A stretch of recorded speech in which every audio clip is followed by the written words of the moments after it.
Evening 6:30 போல் ஆயிடுச்சு. செடிங்களுக்கெல்லாம் தண்ணி விட்டு நாளாயிட்டு, அதனால் தண்ணி போட்டு விட்டுறலாம் அப்படின்னு மோட்ரு போட போனால் பவர் இல்லை.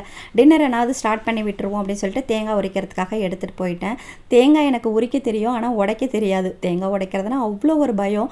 கையில் பட்டுருமோ, இப்படி ஆகிடுமோ அப்படி ஆகிடுமோன்னு நானே இமேஜின் பண்ணிப்பேன். அருவாவை இப்படி பரட்டி வச்சு தான் தேங்காவை உடைப்பேன். பூஜைக்கு உடைக்கிறதுனால இந்த மெத்தடை யூஸ் பண்ணி தான் உடைச்சிட்ருக்கேன். உடச்சி எடுத்துகிட்டு வந்து உள்ளார வச்சுட்டு எனக்கு மட்டும் டீ போடுற வேலை இருந்துச்சு. போட்டு விட்டுட்டு சைட் பை சைடாக சட்னியும் ரெடி பண்ணிக்கலான்னு என்னோடய ஸ்டைலில் இன்றைக்கி கடலை சட்னி தான் ரெடி பண்ணுறேன். அதுக்கு ஒரு கடாய் வச்சுட்டு ஆயில் விட்டு அதில் 5 பல் பூண்டு, 2 வரமிளகா, சின்ன துண்டு புளி சேர்த்து நல்லா வதக்கி விட்டுட்டு துருவி வச்சுருக்க தேங்காவையும் சேர்த்து நல்லா வதக்கிக்கோங்க. வறுத்த கடலை தான் எடுத்திருக்கேன். அதை லைட்டாக தோல் நீக்கி விட்டுலான்னு இப்படி கையால் பசைஞ்சு தோல் நீக்கி விட்டுட்டு அதையும் சேர்த்து நல்லா மிக்ஸ் பண்ணி ஆற வச்சுட்டேன். குட்டி பாப்பாவுக்காக கல் தோசையும் போட்டு எடுத்துக்கிட்டேன். நல்லா ஆறி வந்துருச்சு. இதை மிக்ஸி ஜாரில் சேர்த்து நைஸ் பேஸ்ட்டாக அரைச்சிக்க வேண்டியதான். கடுகு கருவேப்பிலை சேர்த்து நல்லா பொரிஞ்சதுக்கப்புறம் இதோட சேர்த்து மிக்ஸ் பண்ணி டின்னர் இதை வச்சு சூப்பராக சாப்பிட்டாச்சு.